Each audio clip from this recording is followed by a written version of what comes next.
Wow. The broadcast is live.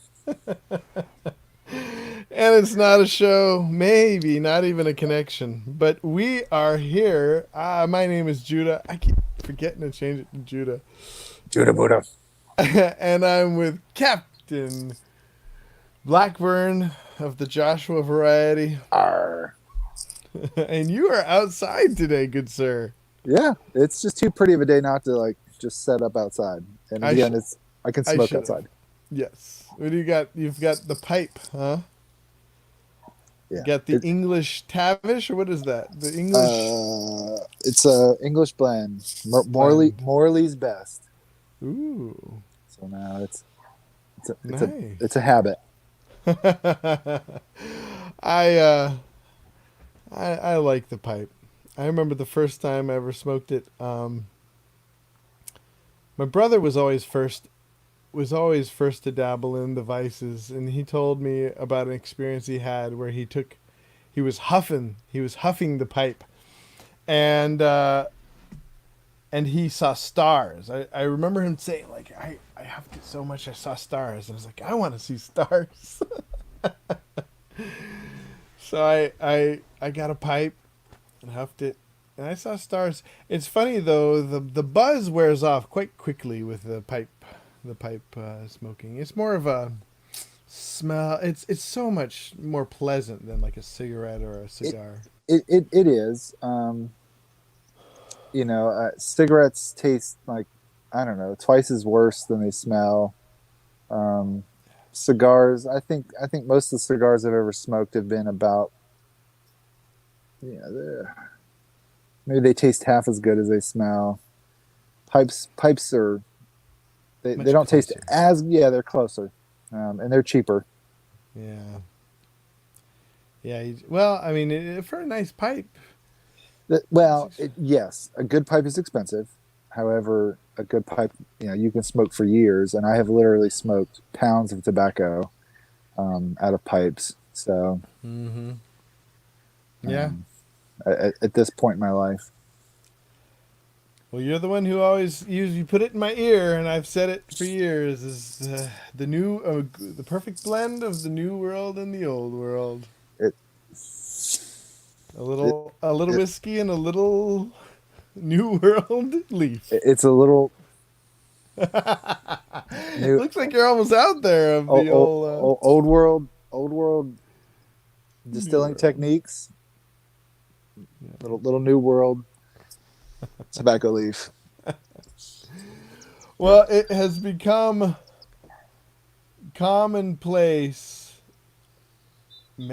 Mary tastes. Oh, okay. So Juan Agaro. Hey Juan, thanks for tuning in, brother. He says Mary tastes better. Mary? Well, Oh, is he I referring to suppose the yeah. I su- left-handed cigarettes? I suppose yes, the left-handed cigarettes. That depends on where you live. Yeah. Well, yeah. Now in Chicago, it's You said that it was legal. fully legal. I'm not in Chicago anymore. I am in the great state of Tennessee, and it is not legal here. No, I don't know about North Carolina, but my bet I could put good money on the fact that it's probably not legal. I don't. I'd err in your corner. Not probably not Yes. legal. Now, Josh, it's been lately. It's been sort of a trend for white dudes like me to have somebody of like a so to have a black friend on it and Yeah. talk to them, and uh, and that's something I'm very open to doing. But we've been meeting almost every week. Of course, I was off the air for a little while with the moving and having the COVID. Uh huh. Wow, what a time! What a time! But on the other side of that, I wanted to pick your brain. We go way back, and we've had our disagreements. I think in the end, we've come down on a place where we really respect each other and can learn from each other. And so I wanted to bring up the idea. Yeah.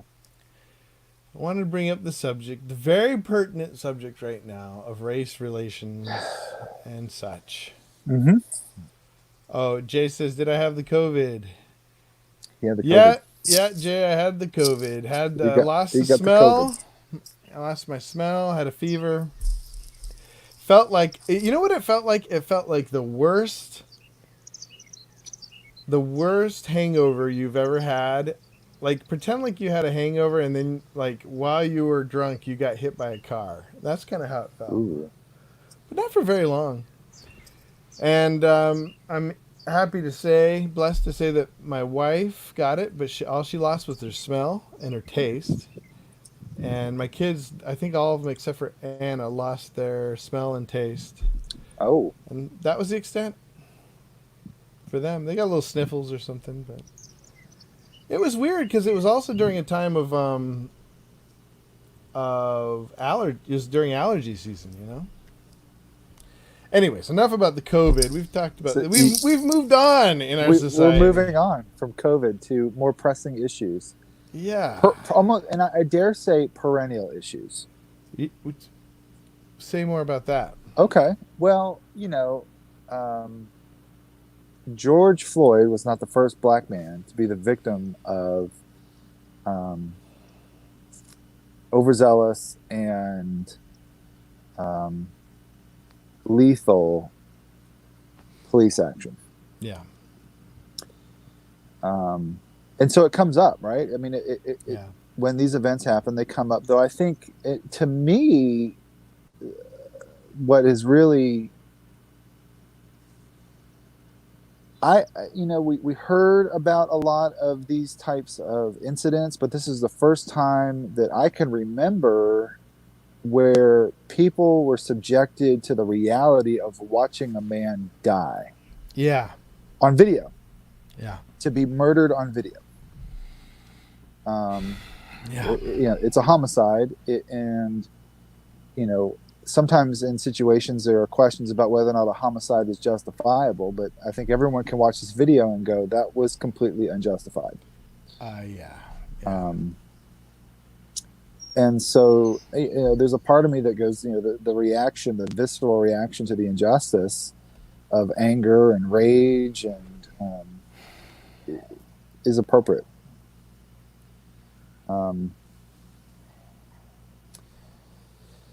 So yeah. Yeah. It's difficult because on one hand it's very appropriate. There is just a natural revulsion, a Mm-hmm. natural, like take the root word of revolt, into revulsion. You're just revolted by it, and you It, want to revolt. You want to do something about it. Absolutely. I think that's an appropriate response, and we should be really ashamed of ourselves if that's not what our gut moves us to do. Now, my brother is an avid police hater. He has Okay. been for a long time. I think much of it began with the tragedy that he encountered at the hands of police, Sure. and And and I think that's the trouble, is that there's an overarching theme that I'm not sure if we're ever going to make the jump between race issues and the problems that we have in American policing, well, and how those are connected. I posted the other day on Facebook. I'm not hopeful for any kind of change because conservatives love their cops and liberals love their unions. Right? And And if you those don't get rid of the unions, and if you protect the cops, which unions are there to protect the cops, to protect the bad cops. Unions are there to protect the bad cops. Everybody Yeah, else is protecting the good cops. No, the good cops don't need protection. correct. That, you know Um, what, that ought to be on a poster board, somewhere on a billboard. Good cops don't need protection. yeah. Um, even, yeah. Um, Well, from a theological standpoint, Josh, I am obviously not a theological expert, but I feel like when it comes to philosophy and theology. You and I have been talking about these things for 20 years, right? Ages. Yeah. So so this is my so hear me out. This is Okay. my thing, and I guess it's in my struggle to fit in, right? A white guy like me to fit in to what's going on. I was asked the other day by one of my students to join.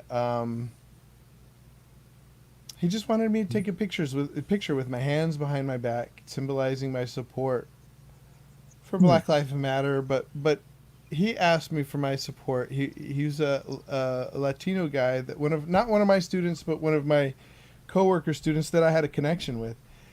And right now there is a lot of tension between the black and brown community.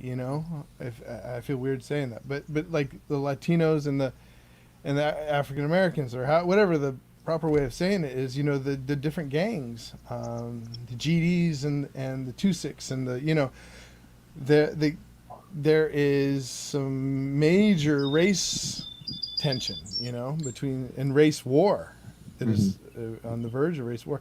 And so he asked me to do this thing, and I said yes, I'll gladly do it. And I put my hands behind my back. Um, but I struggled a bit with because I don't fully support the Black Lives Matter slogan. I support the movement Okay. in the heart of it. But so Josh, help me with this, because this is the thought I had, that when you say Black Lives Matter, I think just from a philosophical standpoint, no lives matter to us other than the ones that are closest to us. We are wildly narcissistic as animals, as humans, and we care Sure. about ourselves the most. We care about, you know, out the matterness, the importance of other people's lives. I think emanates first from, we're mostly concerned about ourselves. And I'm not saying this is I'm not saying this is prescriptive. I'm just saying I'm just in a descriptive mode when I'm thinking about this, and in that narcissism outflows racism, because the more different someone is than me, and the further away it gets from how I look, the harder it is. I'm just saying, from a evolutionary, or however you want to look at it, just a preternatural, whatever that is in me, which I believe is the sinful nature, the flesh. I as the further it gets away from me and my image, the Hmm. harder it is for me. For not the harder it is, the less it matters. And so I do agree that we should It, yeah. go. Yeah, yeah. Yeah, So yeah, absolutely. Yes. I'm just going to say I think that is a natural inclination. I'm not affirming it. I'm not denying it. right. But can we describe that there's this inclination, and especially I think for people that are like you and I, where we represent the dominant culture, the dominant skin tone, Yeah. um, the dominant tribe. We can be desensitized to the struggles that other people have. Um, and Yeah. but being able to say that is the first step. That's a bit of insight that we can take some action on. Um, I guess my difficulty with the Black Lives Matter as a slogan, okay, as a slogan. as a slogan, and as a slogan that it's hard to see what else it's doing for the movement, because it's so abstract, so general. And I guess the other part that I am having hard times coming to terms with, this idea of systematic racism. And Okay.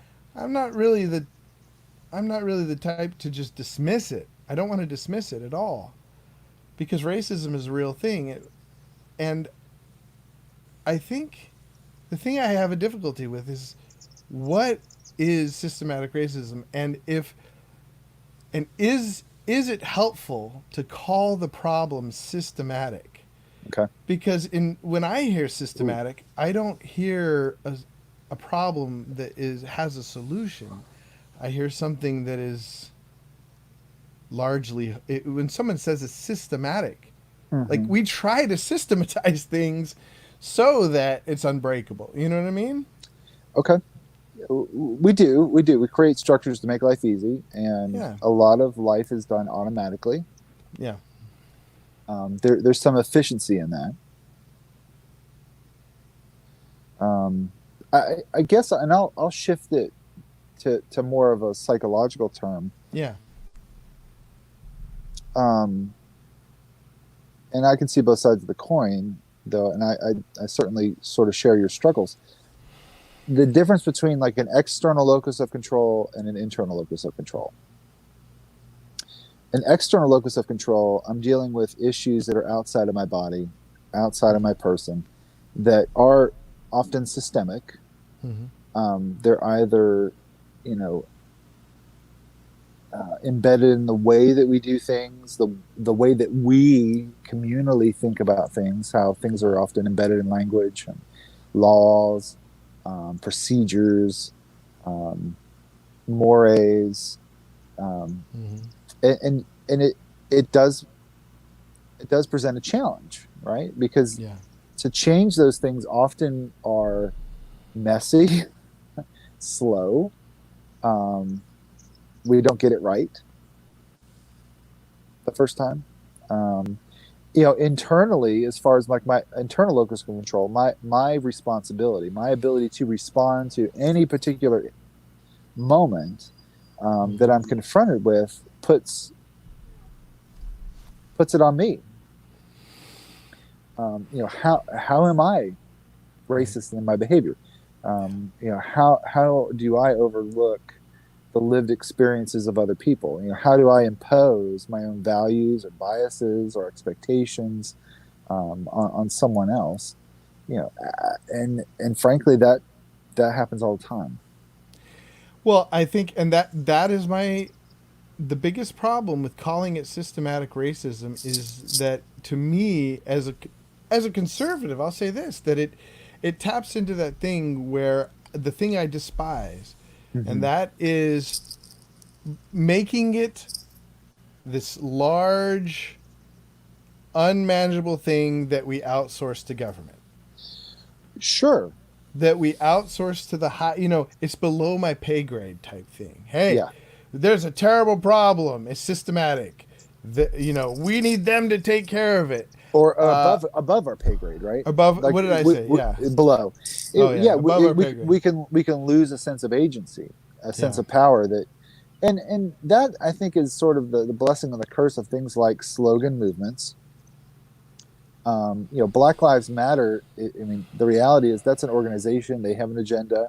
Mm-hmm. As a slogan, um, you know, that brings up some interesting conversations and Mm-hmm. statements. Black lives don't matter. All lives matter. And see, And, I'm against that. right? I Yeah. find myself not in that camp either. And I think the No. best, and I wouldn't say it's quite a metaphor, but it's metaphor like. Um, that's the equivalent of like if I said, save the rainforests. I'm not saying that, well, to hell with all forests. Yeah. No forests matter or all forests matter. We're just saying that these particular kinds of forests are the ones Need that need help. attention right now. Yeah. And the difficult thing with race relations in the United States is that that particular part of our population in our melting pot has needed a different kind of attention for 400 years. Um, it's kind of hard to overcome the fact that it's within very few living lifetimes that human beings owned other human beings and exploited other human beings. Within one lifetime, we had the Jim Crow laws. Mm-hmm. Um, But the difficulty I have with that, yeah, though, is that what Milton Friedman brought up is that the time between 30 years after, between the 30 years after, or even the 100 years after slavery and Jim Crow, Yeah. black Americans were doing much better than they are today. They're they were doing, in spite of slavery, they were resilient, Hmm. you know, and something came along to oust and to curb that resilience. Maybe it was. Now I've heard the argument that it was white supremacy that came along in the form of government, in the form of conservative government, even And police um, power. police power to introduce things that caused division, that caused, they introduced drugs. I had a close, one of the teachers I worked with, African American man. He was telling me, he broke it down for me and showed me how it happened, that during the Reagan administration, the police used strategies to break down the community. Mhm. I don't know the validity of that, but I think it's It's a at least working valid, it's a right? working theory. Yeah. Um, and that, whether intentional or, and I think that becomes, I guess in my mind, the struggle about some systemic issues. Mm. How much of it is intentional versus non-intentional, or the result of, the road to hell is paved with good intentions, um, versus something that's planned, premeditated, and then carried out. Mm-hmm. Um, yeah, but the struggle becomes not so much, I guess, in my mind, at least the way things are framed. The issue is not so much whether or not it was intentional, but on the outcome. The outcome has been resulted in systemic oppression based solely on the color of a person's skin. Say that Um, again. so the outcome of certain systems results in oppression based on the color of someone's skin. Yeah. And that's a broader concept. I mean, not just on the basis of someone's skin, but it's a cultural concept, right? I mean, Yeah. um, African American communities operate on a different set of principles than white communities. And I'll give you an example that I was introduced to when working as a paralegal. Okay. So, domestic assault Mm-hmm. and to use an even more up to date term, intimate partner violence. Okay. In the white community, that tends to be intervened by the police. Mm. Your white neighbors go at it, somebody calls the cops, Mm. somebody's getting arrested. Now, and this may have changed, but traditionally within the African American community, that was dealt with internally By family members by or? family members, Hmm. and it was dealt with communally. Hmm. Now, I think part of that is also predicated on, again, going back to the African American community's relationship with police. We don't call the police; we deal with it ourselves. Hmm. Even that sets up a culture, Yeah. a Well, set of rules that we're going to deal with it on our own. even if it's a vicious cycle in which they don't call the police, things get worse. They only see they only receive the very worst, Mm-hmm. and then come to associate just the very worst with the police, and then don't call the police even more. It's just a vicious cycle. It is. And maybe that would be something that I could get on board with, is calling the racist cycle, or the cycle of racism. To me, systematic just makes it so, it brings no responsibility to me.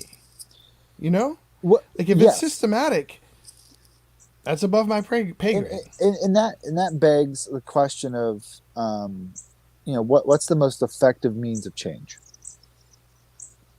Is it a shotgun approach? Is it a rifle approach? Like, we're going to really hone in on a particular issue.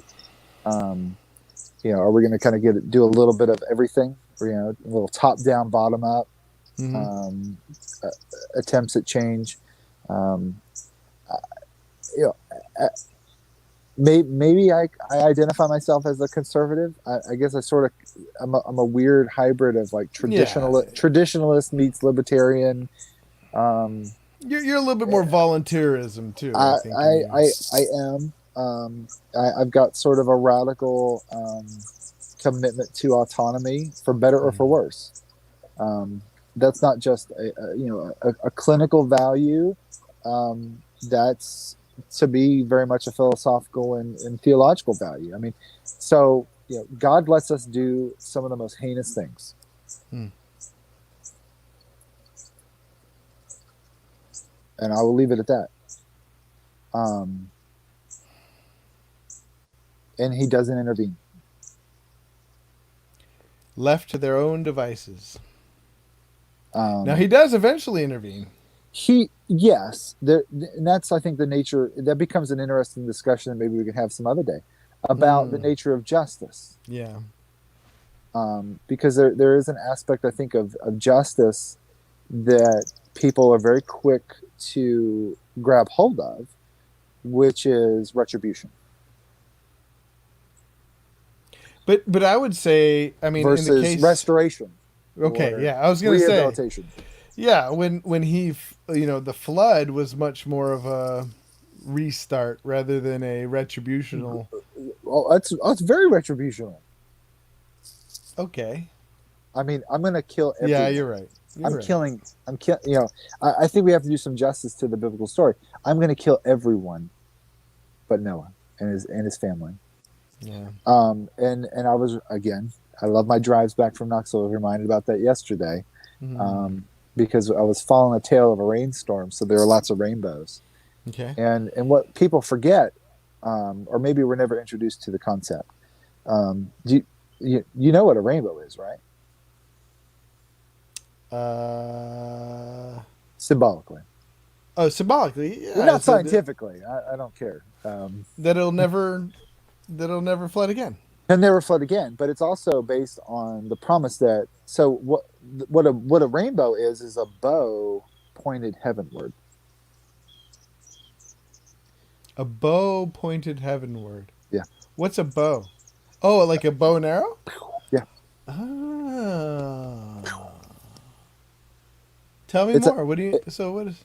well, it's an oath. It's a promise. I would kill myself. I would harm myself before I commit retribution on the whole Oh, planet. I've never heard that. I will kill myself Right. before I do this Yeah. again. Thank you, Peter Lightheart. Mm. Being you, I think you introduced me to against Christianity, is it? Peter Lightheart. Mm-hmm. Um, gosh, who else was the guy that wrote a book that brought that out? James Jordan. So reform folk. Hats off to Mm. the reform folk. Mm. Um, Well, so how does that tie into the situation now?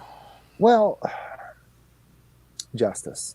So I mean, like, and I think that's part of the difficulty with white folk getting behind the black folks, Black Lives Matter movement when it's associated with violence, when associated with a retribution, form a retributive form of justice, rage against the machine.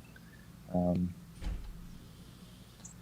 What? Rage Against the Machine? I just said it. Rage Against the Machine. Um, Not the band. well, I mean, it's sort of a band reference, but there is a rage against systems, right? Yeah. That there is a machine that tends to grind down the African American community. Yeah. Um, that's the outcome. Again, like we can argue about how culpable people are based on their intentions, Mm-hmm. but the that's the struggle, I guess, in my mind. Like the outcome is the lives of Black Americans, any person of color, period, is more difficult in general than those who are white. Period. Full stop. Mic drop. I have never been pulled over for being white. Ever. I have. Well, okay. I'm curious about that. Uh, they warned me actually. My I had several employees that lived on the south side. Yeah. Ruby, she told me I had to bring her some paperwork, and I was like, I don't care. I'll come down, and I'll come down. And she said, No, you're gonna get pulled over if you come. You'll get pulled over. And I'll say, and in my privileged Uh, thinking, I'm thinking, I'm why would like, they, huh?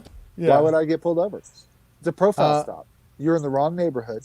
Mm-hmm. You don't belong there. There's only a handful of reasons why you would be in that neighborhood. And generally Yeah. speaking, you're not going to Bible study. Yeah. I You're there actually, in some illicit product or service.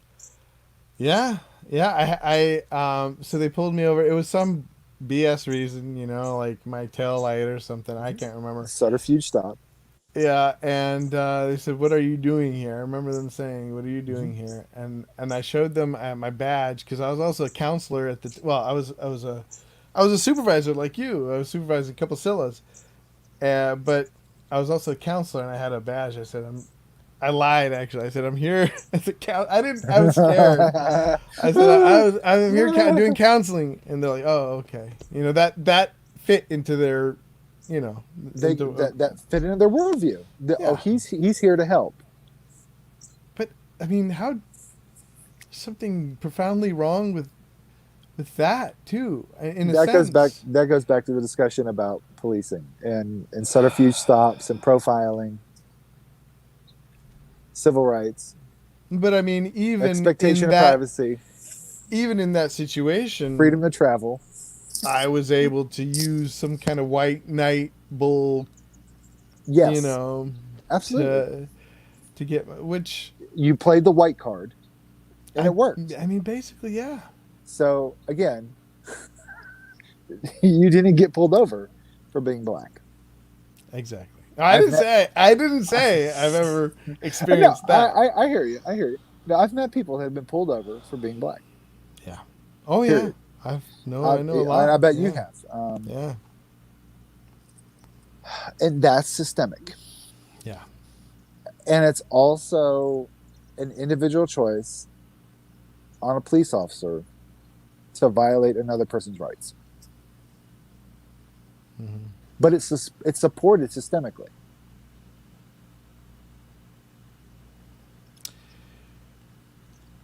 I think though I agree, and it is there. But what do we do about it? When I hear systematic racism, that is not an invitation to help. When people declare that there is systematic racism, that's an invitation to rant against it on Facebook. I mean, I to virtue signal, especially, like Well, I feel sure. extreme pull to virtue signal. I don't want to be on this side. I want to be on this side, right? Yeah. I, But that doesn't I hear help the you. problem. That doesn't It's that ineffective. It well, okay. well, So yeah, it's in maybe. some sense, it's ineffective, right? Yeah. It's not immediate. Um, is there any aspect of presenting solidarity with an issue? I think there might be because this particular again, this is a perennial problem.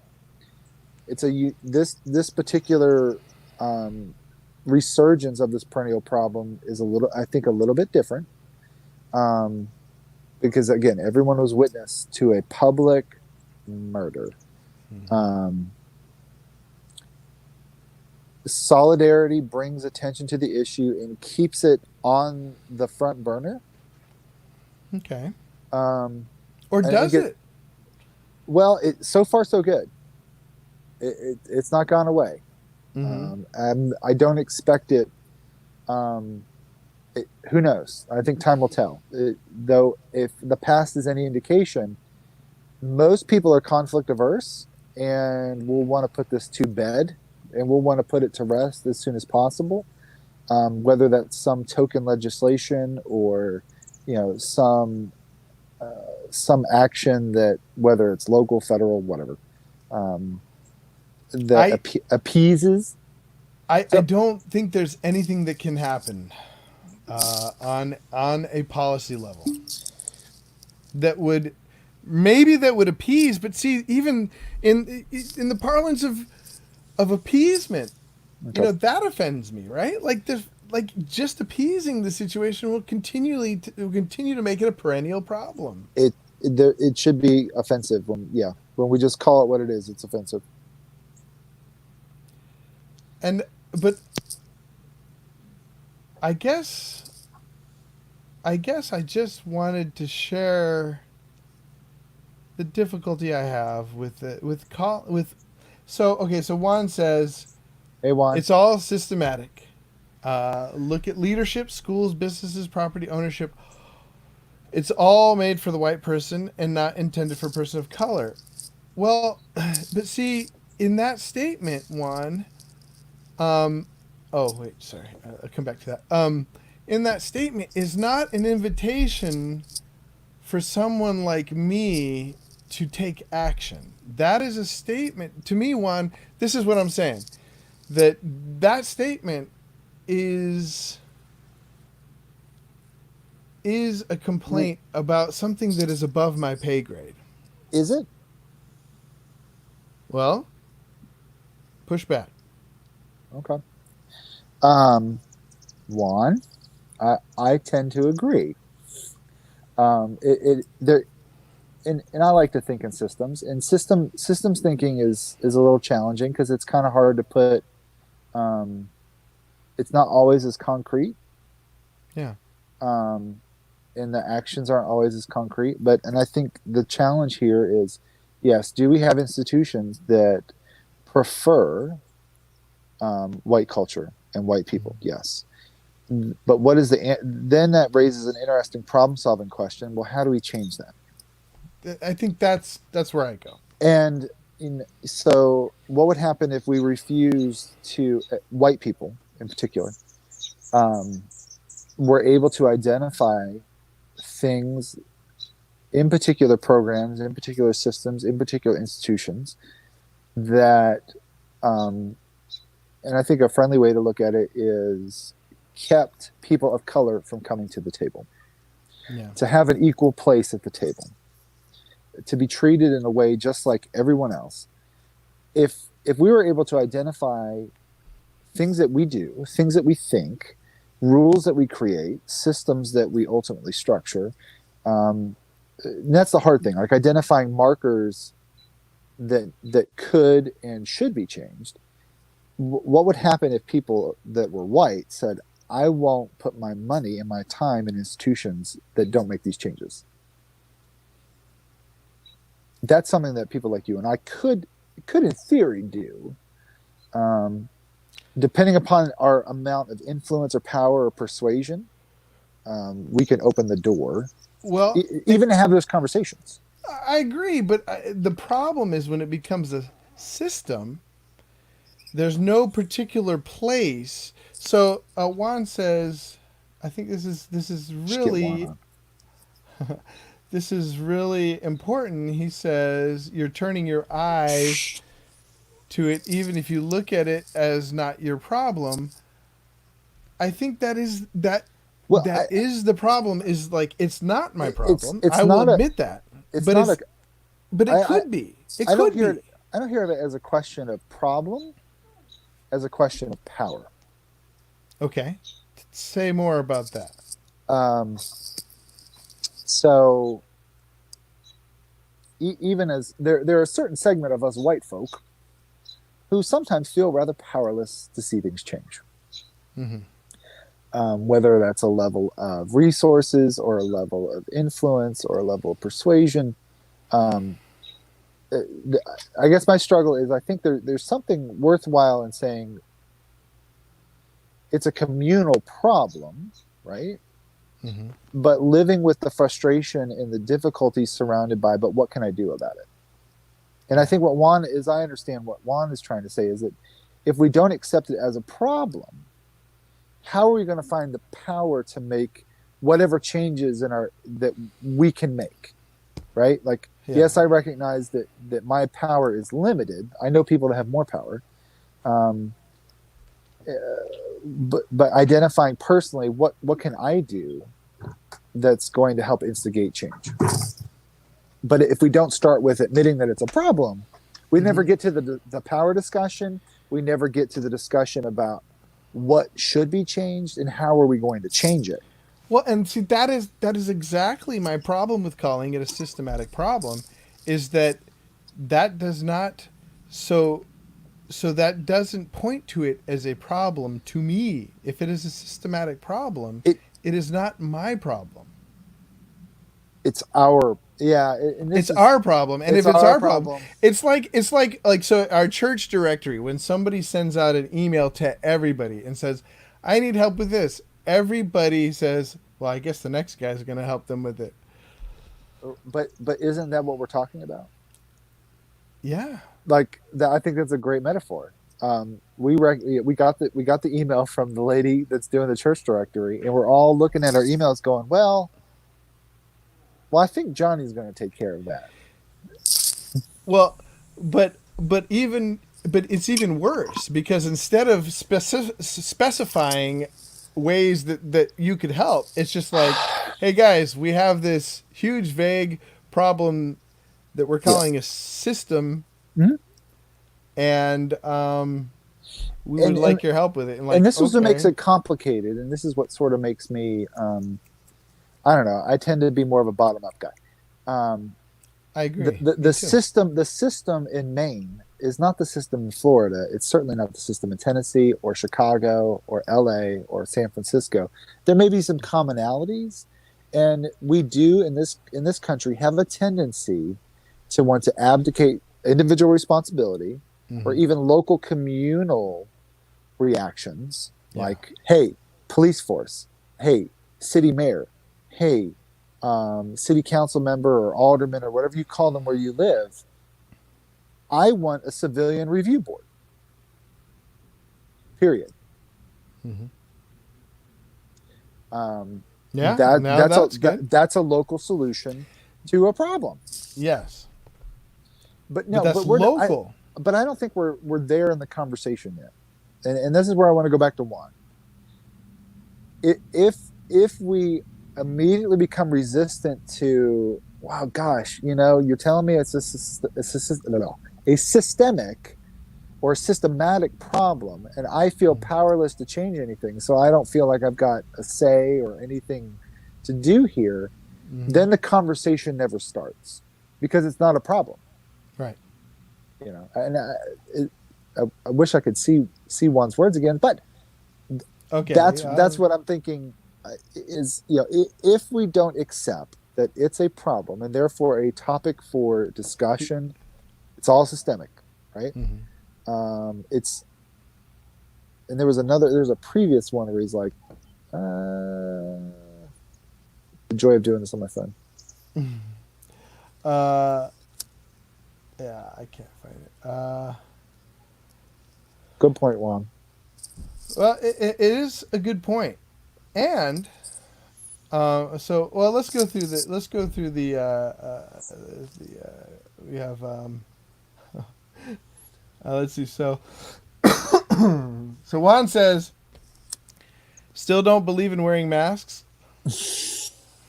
Did someone pee on you? He was referring to that stupid meme. Yes, Juan, I still don't believe in wearing masks. In fact, I don't believe in it more now.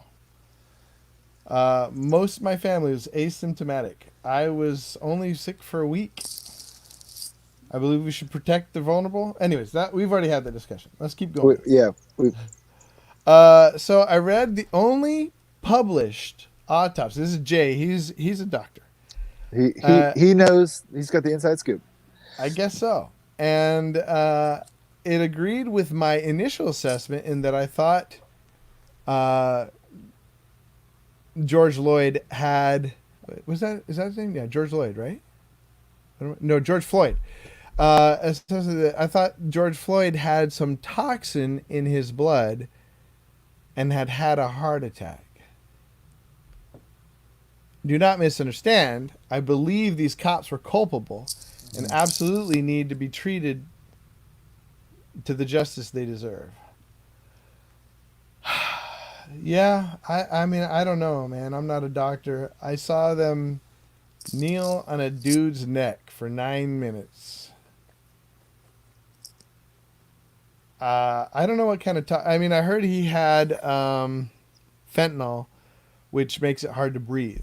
Fentanyl is is notorious for people suffocating on fentanyl. But I don't know.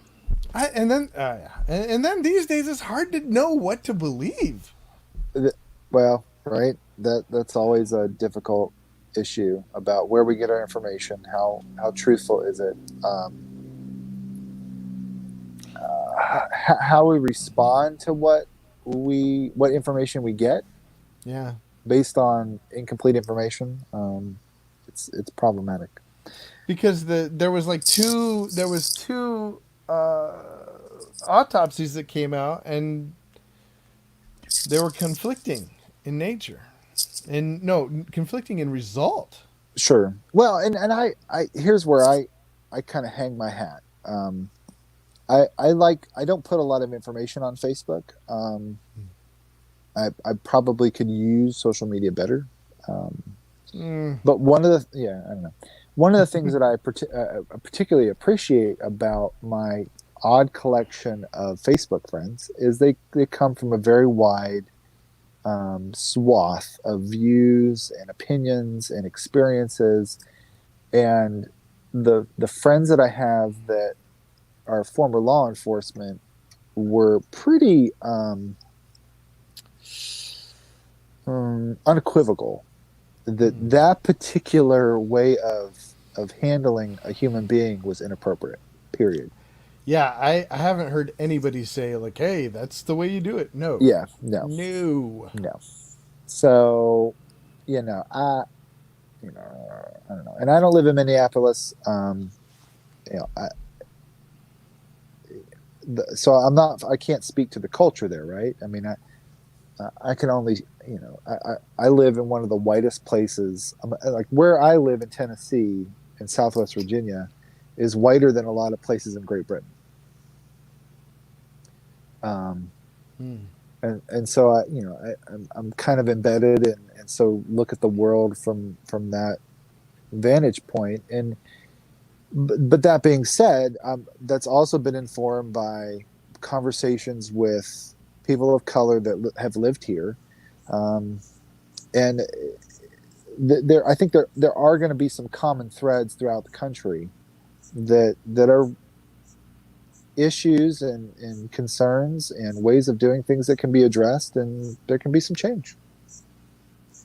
But yeah, I think we have to admit that it's a problem before we can begin, creating reasonable solutions. Whether those are, again, bottom up, like me taking responsibility for my behavior, or Mm. encouraging other people to take responsibility for their behavior, or creating policies, rules, procedures that safeguard people that have traditionally been literally under the boot. Yeah, it's just that I agree. I mean, I agree. And Mm-hmm. if we disagree on what the problem is, it's hard to come up with a solution. I just don't Sure, believe. sure. If we misdiagnose, coming up with a decent treatment is going to be problematic. Well, so let's come back to that. But first, Yeah. Juan says, Hi, Juan. and he said this earlier, that's systematic racism that only works for the privilege.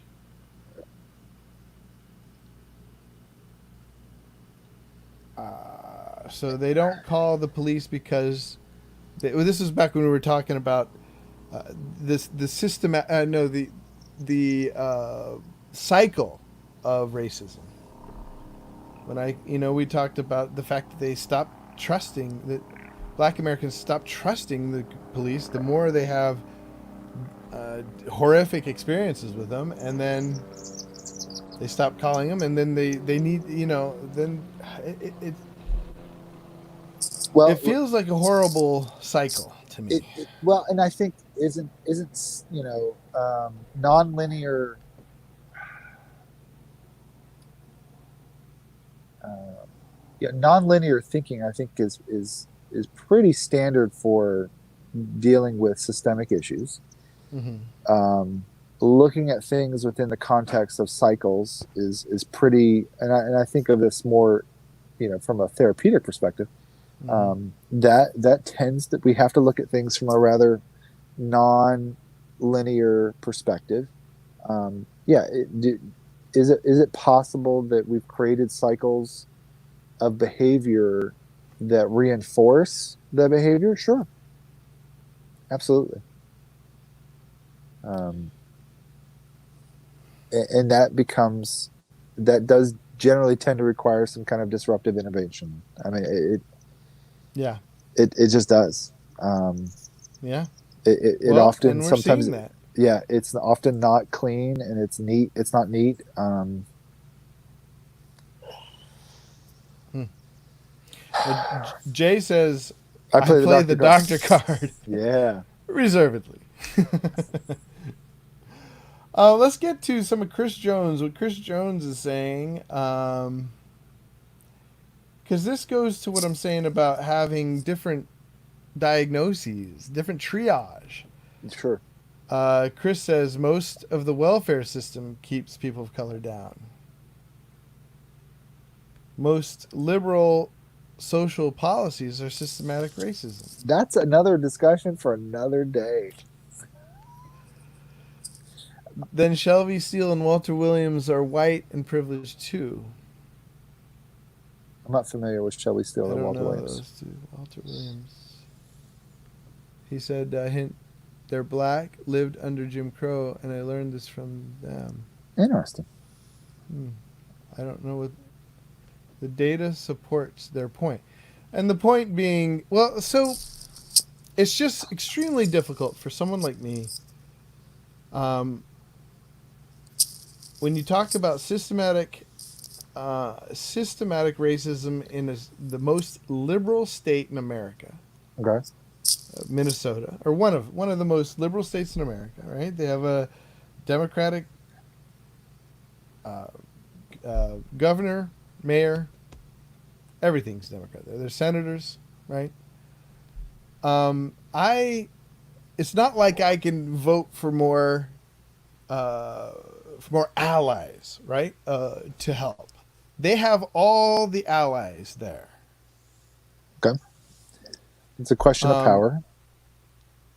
yeah, and for someone like me who's now in North Carolina, now North Carolina is largely becoming a swing state, much more purple. It is. So, I mean, do we vote this stuff out? Obviously, in my perspective, obviously not.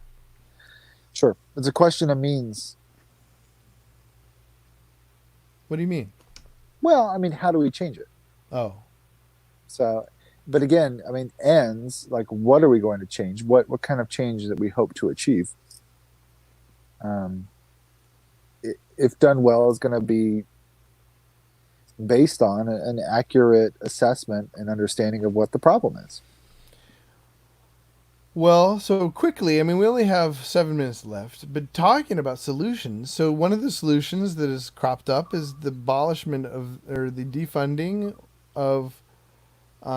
of the police force, local Sure. police. Yeah.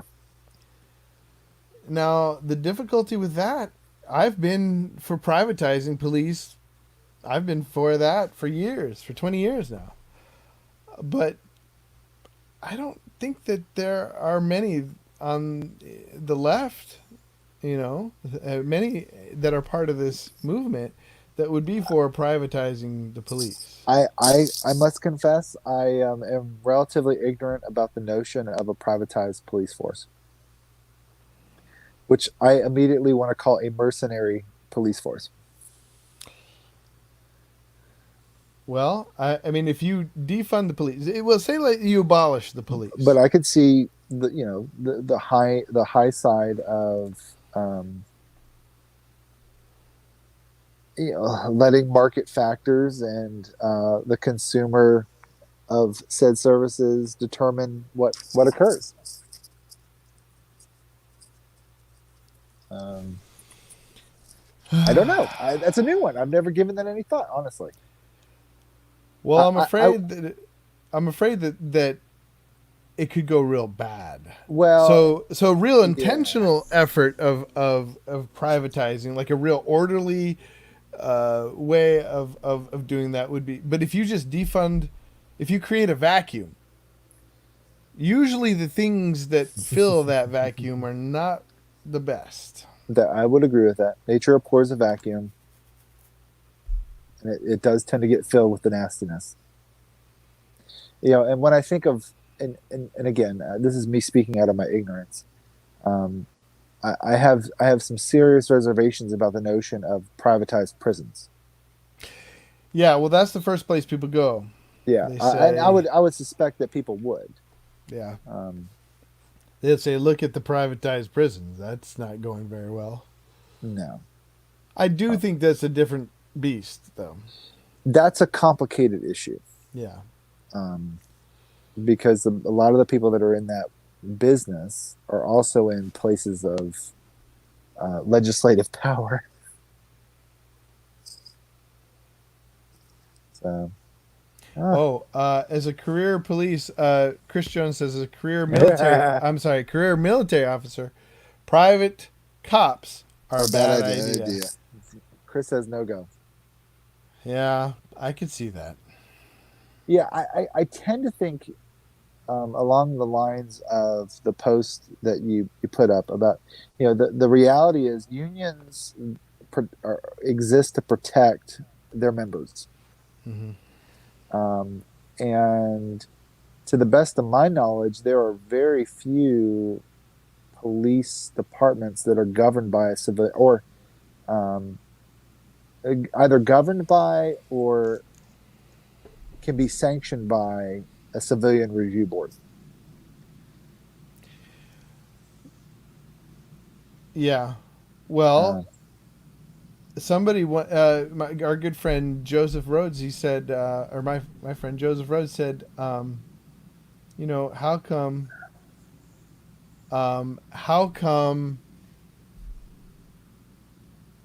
he said, how come the police can, I mean, how come as a military, 'cause so he's in the Navy. He was saying, how come in the military we can police each other and not do this kind of, kill, we don't kill, well, I guess the military does kill, but it's complicated, I think. But one of the things that came to my mind is there is no union for, no, there's no union protecting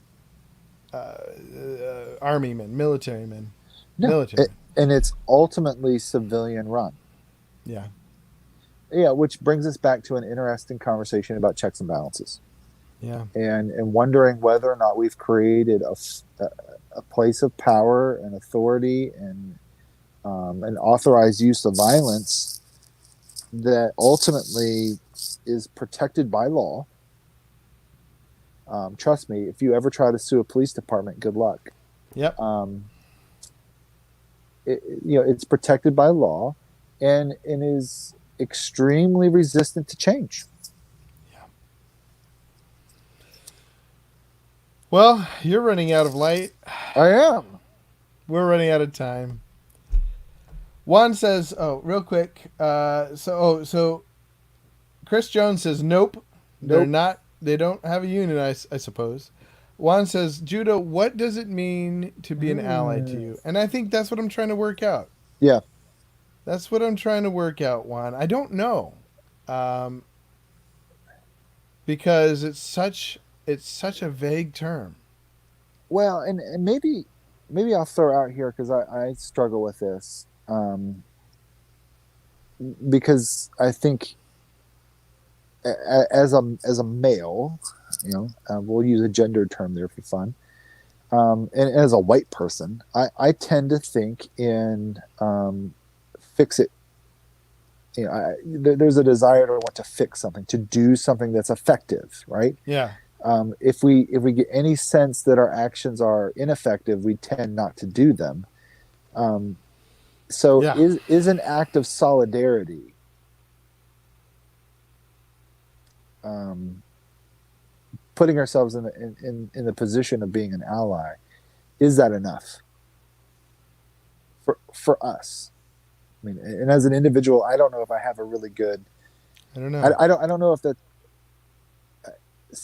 satisfies me. But on the other hand, the alternative is inaction, and Hmm. not taking acts of solidarity, which does that.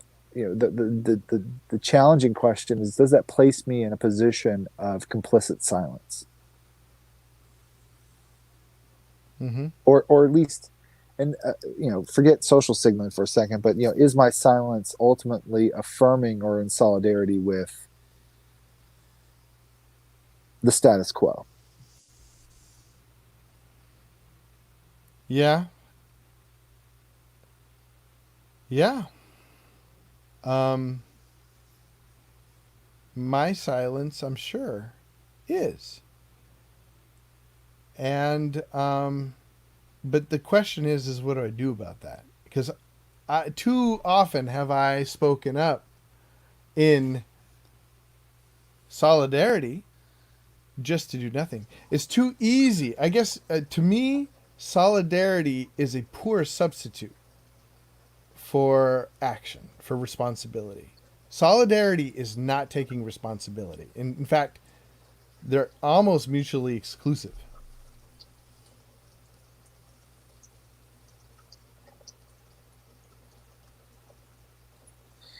Hmm.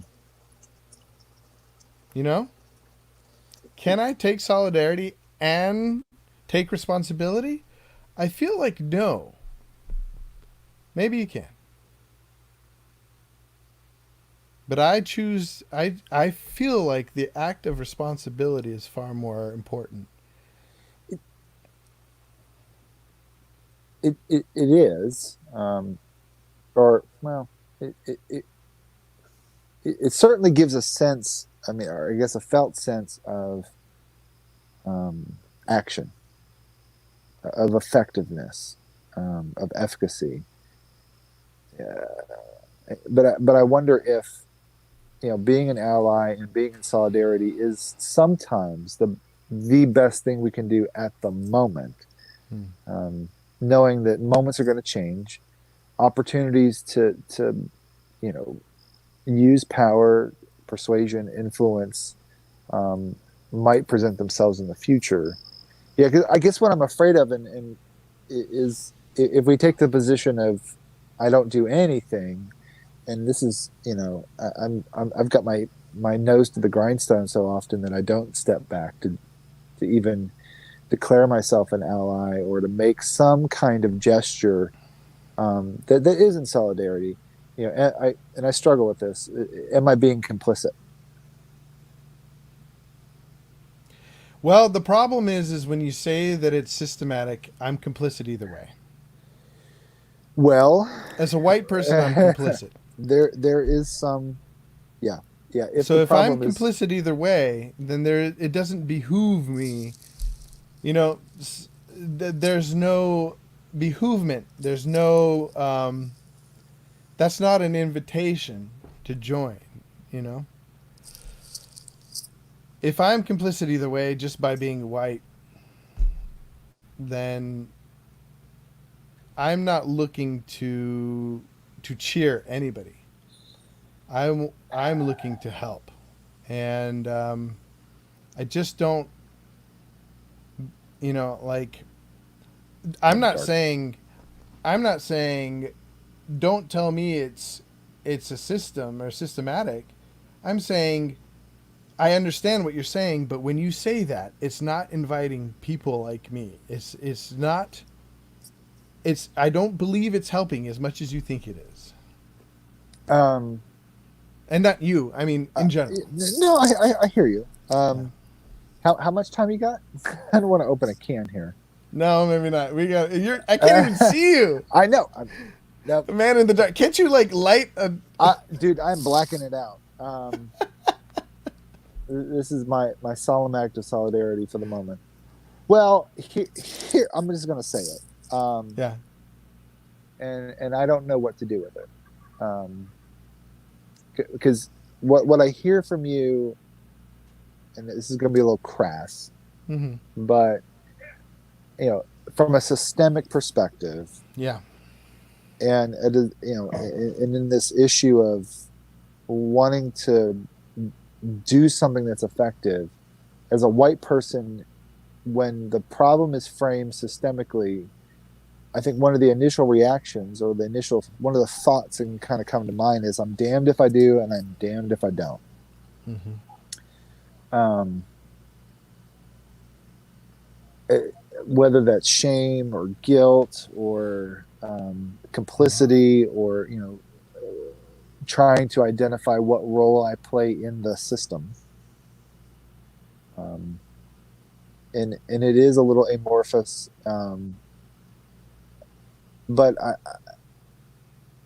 and it's a tough one about this notion of communal guilt versus individual guilt and responsibility, and Mm. whether or not when we just lay the communal guilt on us, are we able to embrace it and go, you know what, I can't put my finger on it right now, but I know that in some way, shape, or form, I am part of the problem. Mm-hmm. And the reality is that that brings up some really nasty feelings inside if we sit with it long enough. Um, and I don't know. I guess that's the only thing I can say is maybe I can sit for a little bit and I know I may not come up with a really good solution, but maybe part of the solution is just taking a moment to sit and recognize that I'm part of the solution and not part of the problem, or other way around. I'm part of the problem, not part of the solution, and Mm-hmm. just sit with the feelings that come up out of that. Yeah.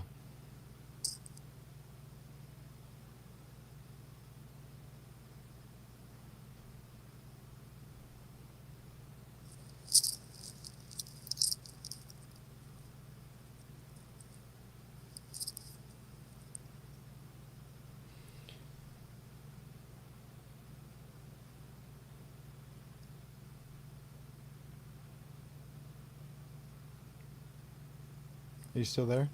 Oh, I'm here. I'm just I can't see you. I'm sitting I, with it I too. I know. I'm just It'd sitting be with it. easier if I could see you and sit with you. Sorry, I'd move my camera, but I'm actually kind of comfortable. Huh. Yeah. It's interesting. Well, we've run out of time. I appreciate I appreciate Josh that you can so Thank you, somebody Juan. yeah, thank you Juan. Appreciate you Juan for your voice. Yeah, And I buddy. hear you. I hear you and I see you. Absolutely. And I continue to struggle with it. And the struggle continues. So, for next week, we'll see what we have to talk about next. We'll meet on Wednesday next week, if situation permits. Yep. But let us, Josh. I appreciate your call to sit with it, and literally us just taking a moment, thinking about it, and sitting with it. Taking an hour sitting with it and talking about it, talking with Juan and Chris and Jay. Thank you guys for Cheryl. Hi Cheryl. You remember Cheryl? She Cheryl. might have come the year after you left. Anyways, um, Depends on which Cheryl we're talking about. Roop, Cheryl Yeah. Roop. Yeah. No, you remember her. Yeah, I Okay. remember Cheryl. Hi, She Cheryl. says, "I appreciate y'all wrestling publicly with these questions as a white, more or less conservative man, and your willingness to question your own assumptions." Every Well, day, man. let's continue to do that, and I would say there is hope. I believe, and I know you believe in the hope of the transformation of Jesus Christ, and not only, and not in a way that He'll transform our government, but in a way He'll transform me, and Correct. He'll transform you, and He is transforming us, and He is shaping us, and there is some shit that has to work out in my heart, you know. there is racism that needs to work out of me, that that narcissistic love of self, love of what what is familiar to me that I need to work out. And I appreciate your ability to sort of disagree with me in a way that invites me out of myself. Thank you, Josh. Always a pleasure. And let's do this again next week. Absolutely. Looking forward to it. All right. Sayonara. Peace out, brother.